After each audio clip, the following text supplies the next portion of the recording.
Emma wiped the blackboard clean as the last of her students ran out into the schoolyard. The October afternoon was growing dark, and she could see storm clouds gathering through the tall windows of her classroom. She had been teaching at Millbrook Primary School for 8 years now. The same 8 years she had been married to James. Their small cottage sat on the edge of the English countryside, surrounded by rolling green hills and old oak trees. It was the kind of home they had dreamed about when they were young and full of plans. Emma remembered those early days when they would sit by the fireplace, talking about all the things they wanted to do together. James used to take photographs of everything: the morning mist over the fields, Emma laughing in the garden, their cat sleeping in patches of sunlight. But those conversations had stopped happening somewhere along the way. Now their evenings were quiet. Not the peaceful kind of quiet, but the empty kind that felt heavy and sad. James came home tired from his job at the insurance office in town. He had never wanted to work there, but it paid well enough for them to keep their little house and have a comfortable life. Emma loved her work with the children, but lately she had been feeling like she could do more. Last month, the head teacher had told her about a special university program for experienced teachers. It would take 2 years of study, but afterward she could become a head teacher herself and really help schools improve. She could make changes that would help hundreds of children learn better.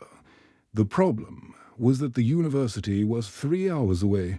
She would have to leave home 2 days each week to attend classes. When she had tried to talk to James about it, he just nodded and changed the subject. She could tell he did not like the idea, but he would not say why. Today had been different. Emma had received the acceptance letter from the university. She was holding it in her hand as James walked through the front door, shaking raindrops from his dark hair. "How was your day?" she asked, the way she always did. "The same as every day," he replied, loosening his tie. "Boring meetings about insurance policies that nobody cares about." Emma took a deep breath. "James, I need to show you something." She held out the letter as James read it. She watched his face change. First confusion, then understanding, then something that looked like fear. "So you applied without telling me," he said quietly. "I mentioned it 7 times. You never seemed interested in discussing it, because it's a terrible idea, Emma.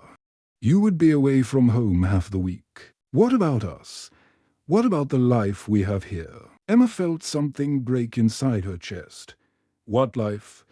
"James, we barely talk anymore. You come home exhausted and unhappy every day. I feel like I'm wasting my talents teaching the same lessons year after year, when I could be doing so much more. So, our life together is not enough for you." James's voice was getting louder. "I work hard to give us a good home, and you want to throw it all away for some university course." "I'm not throwing anything away. I'm trying to grow, to become better at what I love doing. Why can't you understand that?" The rain outside was getting heavier, drumming against the windows. James stood up and started pacing round their small living room. "Because I'm tired, Emma. I'm tired of working at a job I hate just to pay for everything. I'm tired of feeling like nothing I do is good enough. And now you want to leave me here alone while you go off to pursue your dreams. You used to have dreams too," Emma said, her voice breaking. "You wanted to be a photographer. You had such beautiful ideas about the pictures you would take. What happened to that person? That person grew up," James snapped. "That person realized that dreams don't pay the bills or keep a roof over your head. But what's the point of having a roof if you're miserable underneath it?" They stared at each other across the room, both breathing hard. Thunder rolled across the sky outside, and Emma could see the first drops of rain hitting the window harder. Now, "You don't understand," Emma said, tears starting to fall down her cheeks. "This is my chance to do something important, to help children in a way I never could before. And what about us?" James shouted, his face red with anger and hurt. "What about what we built together? Does any of that matter to you?" "Of course it matters. But I can't stay the same person forever just because you're afraid of change." The words hung in the air between them like a wall. James looked at Emma as if she had hit him. He walked to the closet and grabbed his heavy coat. "Where are you going?" Emma asked. "I need some air," he said, not looking at her. "I need to think." He opened the front door, and the sound of the storm rushed in. Rain was falling in heavy sheets now, and the wind was strong enough to bend the trees. "James, don't go out in this weather," Emma called after him, but he was already walking away from the house, his shoulders hunched against the rain. Emma ran to the bedroom window upstairs and watched as the man she loved disappeared into the darkness and the storm. She pressed her hand against the cold glass and cried, wondering if their love story was ending forever. The morning sun came through the small windows of James's new flat, but it felt different from the warm light that used to fill their cottage. Everything in this place was smaller. The kitchen barely fit one person. The bedroom had space for just a single bed, and the living room was so tiny that his old armchair took up most of the space. 3 months had passed since the terrible rainy night. James had found this flat in the center of Millbrook town, above the baker's shop on High Street.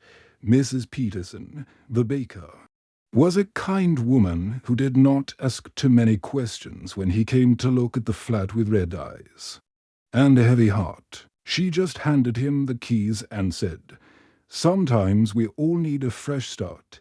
Love." The silence in the flat was strange at first for 8 years. James had shared every morning with Emma's soft humming as she made tea, every evening with the sound of her papers rustling as she prepared lessons for school. Now there was only the distant noise of cars on the street below and the occasional sound of Mrs. Peterson moving round in the bakery. But the silence also brought something unexpected: peace. There were no more arguments, no more tense dinners, where neither of them knew what to say. James could eat his simple meals without worrying about saying the wrong thing. He could go to bed without feeling the cold space between him and Emma growing wider each night. On his second week in the flat, James found his old camera in one of the boxes he had packed from the cottage. He had not touched it in over 3 years. The leather case was dusty, and the camera felt heavier than he remembered. But when he held it up to his eye and looked through the viewfinder, something inside him woke up. He started taking it with him on his walks to work. The insurance office was only 10 minutes away, but he began leaving early so he could take a longer route through the town, through his camera lens. James began to see things he had never noticed before. There was old Mr. Thompson, who came to the town square every morning at 8 o'clock to feed the pigeons. The man had been doing this for years, but James had always been too busy or too unhappy to really see him. James took a photograph of Mr. Thompson's wrinkled hands throwing seeds to the birds. The morning light made the old man's face look gentle and wise. When James looked at the photo later, he felt something he had not felt in a long time: joy in creating something beautiful. On weekends, James would walk round town with his camera. He photographed children playing in puddles after rainstorms, their faces bright with happiness. He captured the early morning light falling on empty streets, making ordinary buildings look magical. Each photograph reminded him of who he used to be before bills and boring jobs had made him forget about beauty. Meanwhile, Emma was living a different kind of new life every Tuesday and Thursday. She drove the winding country roads to Westfield University. The drive took an hour each way, But Emma found she looked forward to it. She would listen to educational podcasts, or just think about her studies while the green fields rolled past her car windows at university. Emma felt like a flower that had been living in shadow finally finding sunlight. Her professors were brilliant, people who spoke about education the way she had always believed it should be discussed, as something that could change children's lives forever. Dr. Martinez, her child psychology teacher, often asked Emma to share examples from her own classroom, experience, her fellow students, most of them younger teachers from different schools, looked up to her knowledge and experience. Emma was learning about children who struggled with reading. Not because they were not smart, but because their brains worked differently. She studied new ways to help anxious children feel safe in school. She read research about how to make lessons interesting for children who found it hard to pay attention. Every new thing she learned made her excited to try it with her own students. But when Emma drove home each evening, the cottage felt too quiet and too big. She would cook dinner for one person and eat it while reading textbooks, but the empty chair across from her seemed to grow larger each day. She had always been good at being alone, but this was different. This was being alone in a place that was full of memories of being together. Sometimes Emma would find herself cooking James's favorite meal by accident. She would stop halfway through and realize what she was doing. Other times, she would hear a funny story at university and reach for her phone to text it to James before remembering that they were not sharing their days anymore. The hardest moments came on Saturday mornings. For ages, Emma and James had walked to Miller's coffee shop on High Street together. They would buy newspapers and sit by the window, reading interesting stories to each other and making plans for the weekend. Now Emma walked past the coffee shop on her way to the grocery store and saw other couples sitting where she and James used to sit. James had his own difficult moments with memories. Every evening after work, he would walk past Miller's coffee shop on his way home to the flat. Sometimes he would slow down and look through the window. Remembering Emma's laugh when she read him funny stories from the newspaper, he remembered how she would steal sips of his coffee even though she had ordered tea, and how she would get excited about small adventures like visiting a new village market or taking photographs of old churches. Both Emma and James were changing during these lonely months. Emma was becoming more confident in her abilities as an educator and more clear about her dreams for the future. James was remembering his creative side and finding small moments of happiness in his photography. But growing as separate people felt like stretching the rubber band that might snap at any moment. They were learning that sometimes losing the life you thought you wanted is the only way to discover who you really are. Emma received the phone call on a Tuesday morning while she was preparing for her child psychology class. Her mother's voice sounded weak and tired on the other end of the line. "Emma, dear, I'm afraid I've had a bit of a fall. The doctor says I need someone to help me for a few weeks while I recover." Emma's heart jumped with worry. Her mother lived alone in the village where Emma had grown up, about 20 minutes from the cottage she used to share with James. Without thinking twice, Emma packed a bag and drove straight there, missing her university classes for the first time since starting the program. Her mother's house was the same cozy place Emma remembered from childhood, with roses growing round the front door and cats sleeping on every comfortable chair. But her mother looked smaller and more fragile than Emma had realized. She had broken her wrist in the fall and bruised her ribs, making it hard for her to cook or clean or carry heavy things. For the next week, Emma stayed with her mother, helping with meals and housework. She called her university professors to explain the situation, and they were very understanding. Dr. Martinez even sent her extra reading materials so she would not fall behind in her studies on the second day of her visit. Emma walked to the village shop to buy groceries for her mother. She had to pass Mrs. Williams's house on the way. Mrs. Williams was their old neighbor from when Emma and James lived in the cottage. She was 82 years old and had lived alone since her husband died 5 years ago. Emma saw Mrs. Williams working in her front garden and stopped to say hello. The old woman's face lit up when she saw Emma. Double quotes. So, "My dear Emma, how lovely to see you. I heard about your mother's accident. How is she feeling?" "She's getting better. Thank you for asking," Emma replied. "The doctor says she should be fine in a few more weeks." Double quotes. Mrs. Williams nodded and then looked at Emma with curious eyes. "And how are you, dear? I know things have been difficult since you and James." "Well, since you've been living separately," Emma felt her cheeks grow warm. She had not realized that people in the village knew about their separation. "I'm doing well, Mrs. Williams. I'm studying at university now, learning to become a better teacher." "That's wonderful, dear. Education is so important."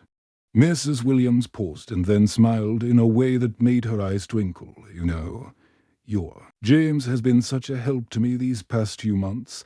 Emma felt her heart skip.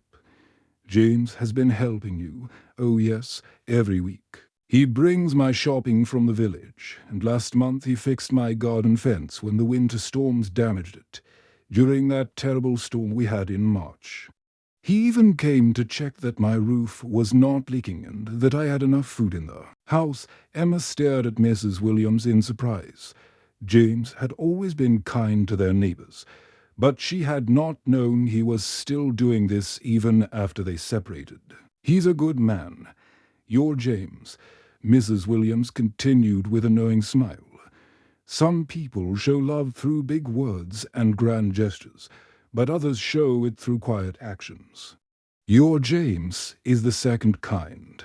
Emma walked the rest of the way to the shop thinking about what Mrs. Williams had said. She remembered how James used to help elderly neighbors without being asked, how he would always stop to help someone with a broken-down car, how he brought her tea in bed when she was feeling sick without her having to ask.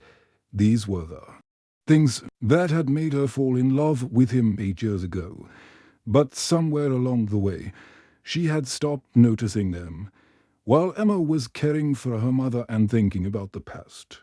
James was having his own moments of understanding. The local environmental group had hired him to photograph their river restoration project every Saturday for the past month. James had been taking pictures of volunteers working to clean up the River Millbrook, which ran through their town. The river had been polluted for many years by old factories, but now a group of scientists and volunteers were working to bring it back to life. They were removing trash and old chemicals from the water, planting new trees along the banks, and creating safe places for fish and birds to live. As James photographed the volunteers planting small trees in the muddy ground beside the river, he thought about Emma's university studies. She had tried to explain to him once how important environmental education was, how children needed to learn to take care of the world around them. At the time, he had been too worried about money and too tired from his boring job to really listen to her. But now, watching these people work so hard to heal a damaged river, James began to understand what Emma had been trying to tell him. She wanted to teach children not just how to read and write, but how to think about big problems and work together to solve them. She wanted to help create a generation of people who would care about making the world better. One afternoon, while James was taking photographs of newly planted wildflowers along the riverbank, it started to rain. He packed up his camera equipment and hurried toward the village to find shelter. The closest place was Miller's coffee shop on High Street. James had been avoiding this place for months because it held too many memories of Happy Saturday mornings with Emma. But today he had no choice. He pushed open the familiar door and stepped inside, shaking raindrops from his jacket. The warm smell of coffee and fresh baked goods surrounded him. and for a moment he felt like he was stepping back in time. Then he looked up and saw Emma sitting at their old table by the window. She looked different, more confident somehow, but also tired. Her hair was pulled back in a simple ponytail, and she was reading a thick textbook while drinking tea. When she saw him, her eyes went wide with surprise for a long moment. They just looked at each other across the small coffee shop. Then Emma closed her textbook and gestured to the empty chair across from her. "Hello, James," she said quietly. "Hello, Emma." James walked over slowly and sat down. "How is your mother?" "She's getting better. Thank you for asking." Emma paused, and then added, "Mrs. Williams told me you've been helping her. That was very kind of you." James felt his cheeks grow red. "She's our neighbor. It's just the right thing to do. I know. I should have been doing it too. But I've been so busy with my studies." Emma's voice trailed off. They sat in awkward silence for a moment, listening to the rain hit the windows. Then Emma spoke again. "I never meant to hurt you, James. I just wanted to grow. To become better at something I loved." James looked at her tired face and saw the woman he had fallen in love with so many years ago. "I know," he said softly. "I was scared of losing you, so I tried to hold it tight. That was my mistake." For the next 2 hours, they talked in a way they had not talked in years. They shared their hurt feelings and their fears. They talked about the things they had learned about themselves during their time apart. Emma told James about her studies and how excited she was about new ways to help children learn. James told Emma about his photography and how it had helped him remember who he used to be. Slowly, they began to understand that they had both been trying their best, even when their best had not been good enough to keep them together. For the first time in months, they saw each other as people who were struggling and growing, not as enemies who wanted to cause pain. When the rain finally stopped and it was time to leave, they walked out of the coffee shop together. They did not hold hands or make promises about the future, but something had changed between them. They had remembered how to see each other with kindness instead of anger. After their conversation at Miller's coffee shop, Emma returned to university with something she had not felt in months: hope. Not hope that she and James would get back together, but hope that maybe they could learn to be friends again. The anger that had been sitting heavy in her chest was starting to lift, like clouds moving away from the sun. 3 weeks later, Emma's phone rang while she was studying in the university library. When she saw James's name on the screen, her heart jumped a little. They had not spoken since that rainy afternoon in the coffee shop. "Hello, James," she said quietly, so she would not disturb the other students around her. "Hi, Emma. I hope I'm not calling at a bad time. I just wanted to ask you something." Emma could hear nervousness in his voice. "What is it?" "I've been thinking about what you said about your environmental education studies. I'm working on this river restoration photography project, and I want to write better captions for the photos. Would you maybe help me understand the science behind what these volunteers are doing?" Emma felt surprised and pleased. James had never asked for her help with his photography before. "Of course I would help you. That sounds really interesting." From that phone call, something new began to grow between them. Every 2 weeks, James would call Emma to share his new photographs and ask questions about the environmental science behind them. Emma would explain how removing certain plants could help native species grow back, or why planting trees near rivers was important for preventing floods.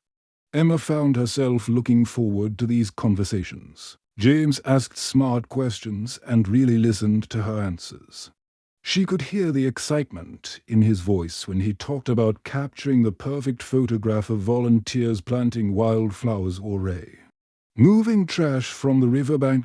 James started sharing his photographs on a website he created called Millbrook Stories. Each photo had a caption that explained not just what was happening in the picture, but why it mattered for the community and the environment. Emma's university knowledge helped make these captions interesting and educational. Local people began to notice James's work. The Millbrook Weekly newspaper asked if they could publish some of his photographs. The environmental group hired him to take pictures at more of their projects for the first time in years. James was earning money doing something he loved instead of sitting in a boring office.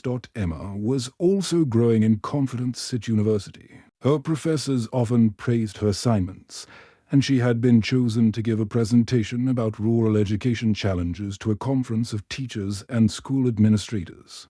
When she called James to tell him about this honor, he was more excited than anyone else. "Emma, that's incredible," he said.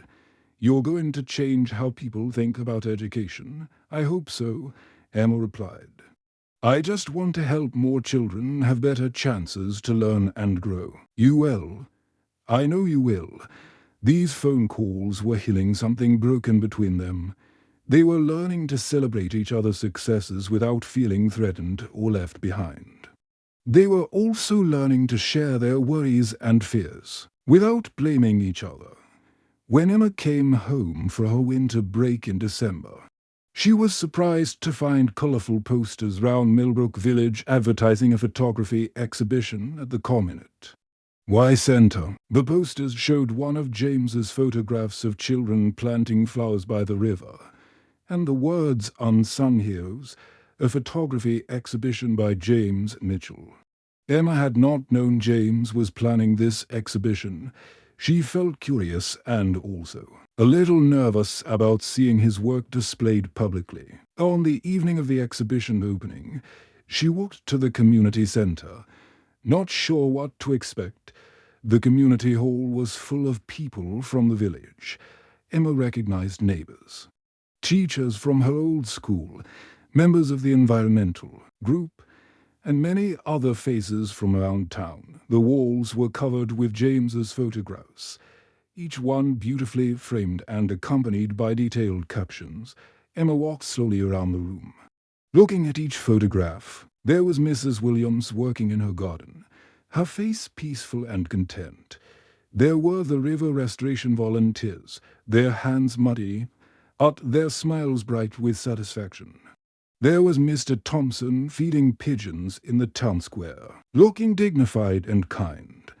One whole wall was dedicated to photographs of teachers. Emma recognized several of her colleagues from Millbrook Primary School. There was Miss Davies staying late to help a struggling student with reading. There was Mr. Patterson organizing sports equipment for children who could not afford their own. Each photograph showed teachers doing the small, important things that most people never noticed. As Emma walked round the exhibition, she could hear people talking about the photographs with interest and appreciation. Many of them were discovering for the first time the hard work that went into keeping their community healthy and beautiful. Then Emma reached the center of the exhibition, and she stopped breathing for a moment. There, in a place of honor, was a large photograph of her at her university graduation ceremony 6 months ago. She was wearing her graduation gown and holding her diploma, her face bright with joy and achievement.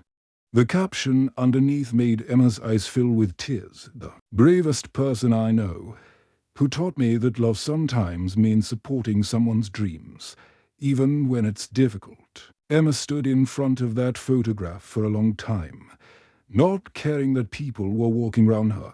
She felt overwhelmed by emotion she could not quite name. This was not just a photograph. It was James's way of saying he was proud of her, that he understood why her education was important, and that he was sorry for trying to hold her back. "Thank you," she whispered when she felt James appear beside her. "For what?" he asked. His voice uncertain. Emma turned to look at him. His hair was a little longer than it used to be, and he looked healthier somehow, less tired and worried than before. "For seeing who I really am, and for becoming who you were meant to be." James smiled, and for a moment it was like looking at the young man she had fallen in love with years ago. But this was better, because they were both older now, wiser, and more honest about who they were and what they wanted from life. They stood together in front of Emma's photograph, surrounded by images of people doing good things for their community. Emma realized that they were both different people now, stronger, kinder, and more sure of their own dreams. The question was whether these new versions of themselves could build something beautiful together. 18 months had passed since the terrible stormy night when James walked out into the rain and Emma watched from their bedroom window, both of them believing their love story might be ending. Now, on a bright September morning, Emma was getting ready for the most important day of her career.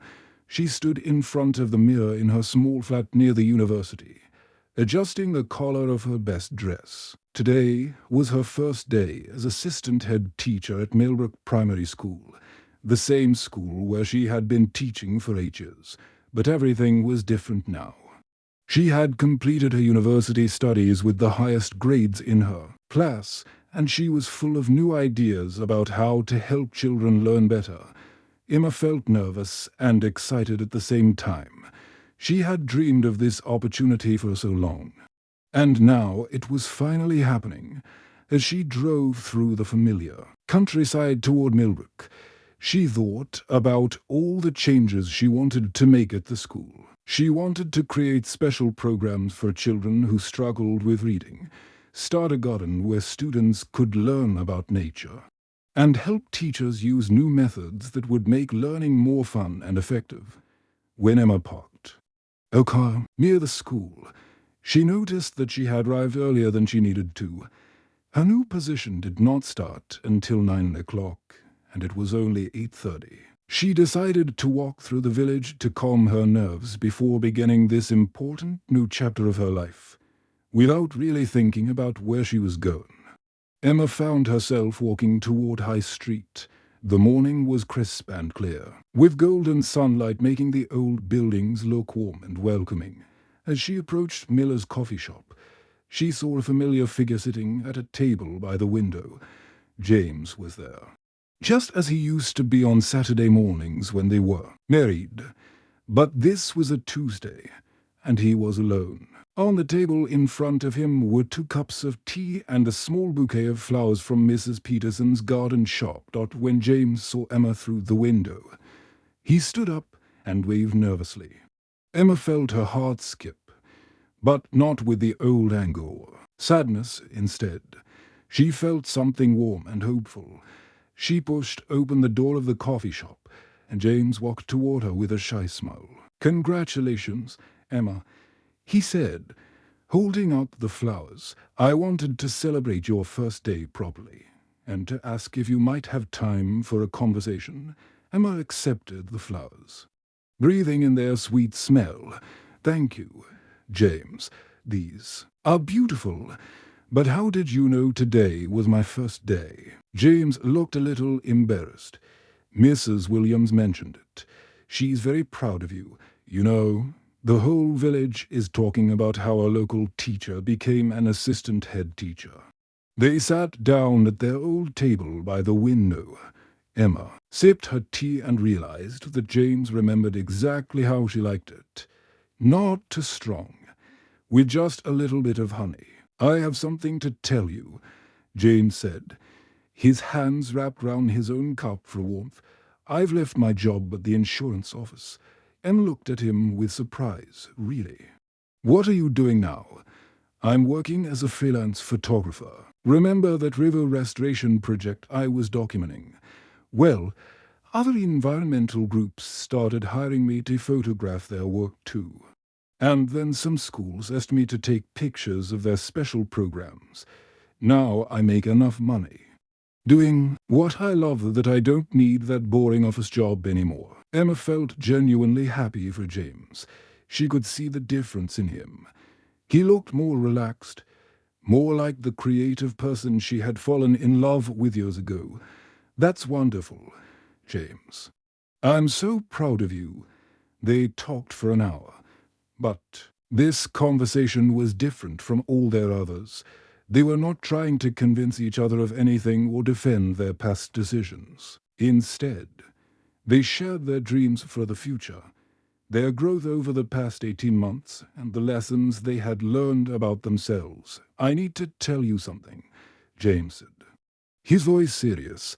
"I was so afraid of losing you that I tried to keep you small. I thought if you stayed the same, our relationship would stay safe. But I was wrong. I'm sorry for not supporting your dreams." Emma felt tears in her eyes, but they were not sad tears. "And I was so focused on my own dreams that I forgot we could dream together. I thought I had to choose between loving you and growing as a person. I'm sorry for that too." They sat in comfortable silence for a moment, watching people walk past the window on their way to work and school. "What if we tried again?" James asked quietly, but differently this time. "What if we were partners who helped each other grow, instead of people who tried to hold each other back out of fear?" Emma looked at James's face and saw the man she had always loved, but also someone new, someone who had learned to be brave about his own dreams and generous about hers. "I think I would like that very much," she said. They talked about practical things then. Emma's new job would be demanding, especially in the first year. James's photography business required him to travel sometimes to different towns and cities. But instead of seeing these things as problems, they talked about them as adventures they could share. 1 year later, on the anniversary of their worst fight, Emma and James were back in their cottage. They had moved back in together 6 months earlier, but slowly and carefully, making sure they both felt comfortable with each step. The cottage looked different now. James had set up a small office where he could edit his photographs and plan his projects. Emma had created a study space where she could work on school programs and continue learning new teaching methods. They had learned to give each other space while also sharing their lives. On this particular evening, they were working together on James's latest photography project. A magazine about education had hired him to document innovative teaching methods in rural schools. Emma was helping him understand the educational theory behind the programs he was photographing as they sat at their kitchen table, looking through photographs and discussing lesson plans. The sky outside began to grow dark. Soon, rain started, falling against the windows, gently at first, then harder. Emma looked up from the photographs and remembered that terrible night 18 months ago when rain had seemed like the end of everything. James must have been thinking the same thing, because he reached across the table and took her hand. "Should we go watch the storm?" he asked. They walked out onto their small covered porch and stood together as the rain fell heavily around them. But this time, instead of fear or anger, they felt wonder. The rain smelled fresh and clean, washing the dust from the garden and filling the air with the scent of growing things. "Do you remember what we used to say about storms when we were young?" Emma asked, leaning against James's shoulder. "That they were nature's way of washing the world clean so new things could grow," James replied. Emma squeezed James's hand tighter. "I think our storm did that for us too." They stood on the porch for a long time, watching the rain fall on their garden and their village. They had learned that true love was not about never having problems or disagreements. True love was about choosing to face those problems together, with honesty, kindness, and hope for the future. The storm that had once driven them apart had become the thing that taught them how to love each other better. As the rain continued to fall round them, Emma and James knew their story was not ending. It was beginning again. stronger and more beautiful than before the end.